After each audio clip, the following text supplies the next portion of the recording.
Let's go through the initial setup to get your ice maker ready.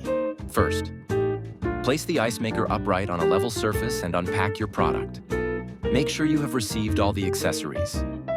Please keep it upright for 2 hours before using the ice maker for the first time. After 2 hours, start cleaning the machine. Clean the side tank. Next, add clean water to the side tank. Please remember, don't fill past the max water level line. Now press and hold the clean button to begin the cleaning process.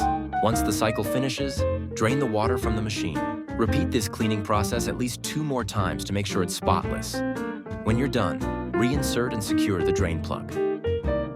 After cleaning, press the start button to begin making your first batch of ice. When the ice basket is full, the ice full indicator will light up. Discard the initial batch of ice to ensure the best taste. Drain remaining water from the machine. Then insert the drain plug back. Then, clean the accessories. Finally, wipe down the inside and outside of the machine with a dry cloth.